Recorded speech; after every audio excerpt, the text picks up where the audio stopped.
second video in section 2.4, we're going to start talking about examples of discontinuities. So, as we said before, we like our functions to be continuous. That's a good thing, but unfortunately they're not always continuous.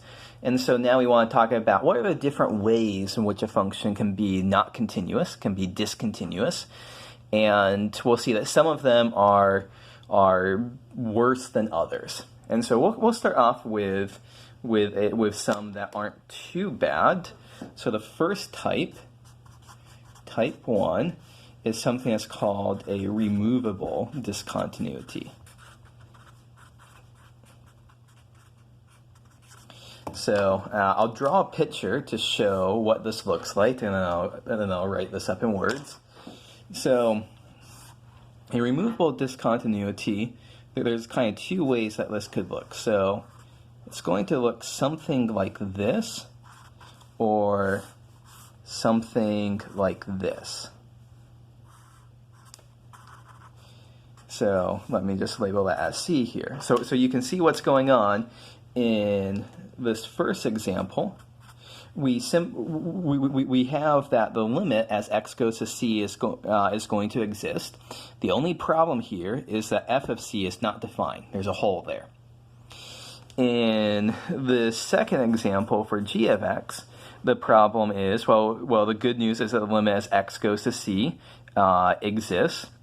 And g of c is going to be defined. However, it's equal to quote unquote the wrong thing. We'd much rather have it be equal, have this point down here than up here. So in words, we can what's going on here,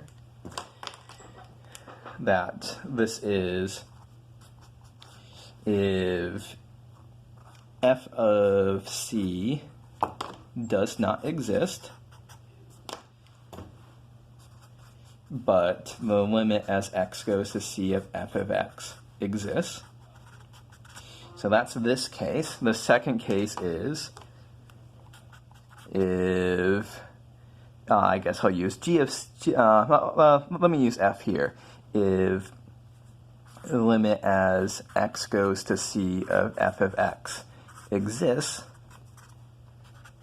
but f of c is not equal to that limit, then this is the removable discontinuity. And so in some sense, this is so I said some of the discontinuities are going to be nastier than others, some are going to be not as nasty as others. This is a relatively benign one.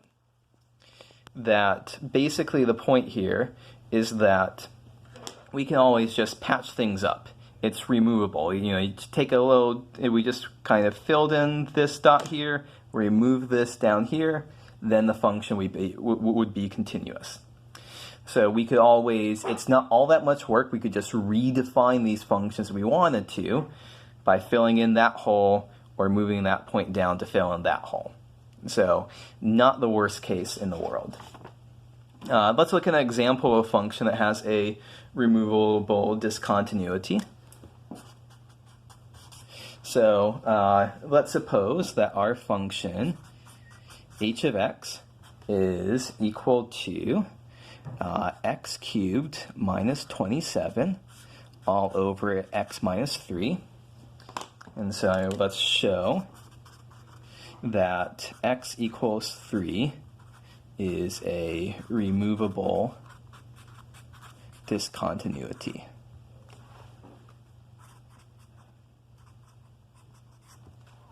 Okay, so how do we do that?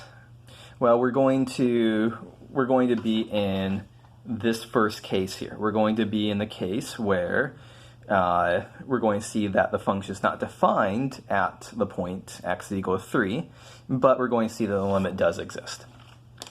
So what we have to do, so the first thing to do there is just note that h of 3 is undefined because, well, take a look at the denominator. If we plug in x is equal to 3, we get 0 in the denominator. 3 just can't be in our domain. So h of 3 is undefined. So now for the second part, we have to show that the limit exists.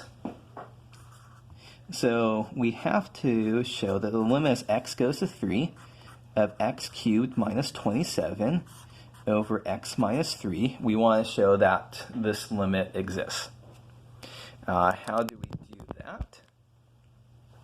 Well, we can do a little bit of manipulation here.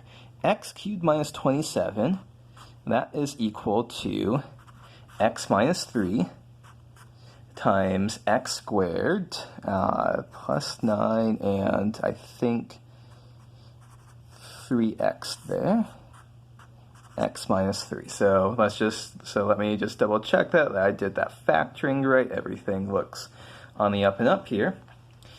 And so we can use our basic limit laws to say, well, those cancel, and we're left with the limit as x goes to 3 of x squared plus 3x plus 9. And our basic limit laws can evaluate that limit and come up with 27.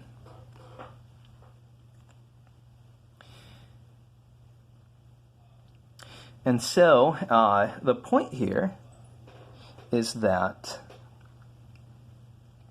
we are able to make that cancellation because the limits we only care about what's going on nearby x is equal to 3. So it doesn't matter what's going on exactly when x is equal to 3.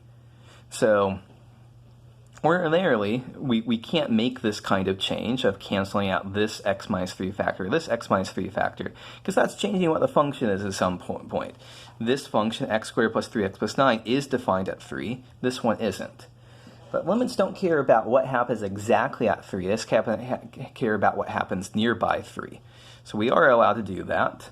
And so we see that we end up with this, that the limit does exist.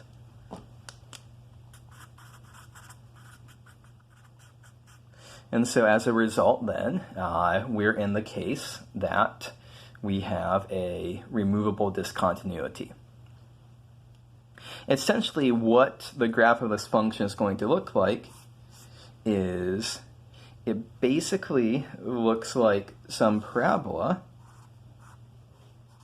but it has a hole at x is equal to 3.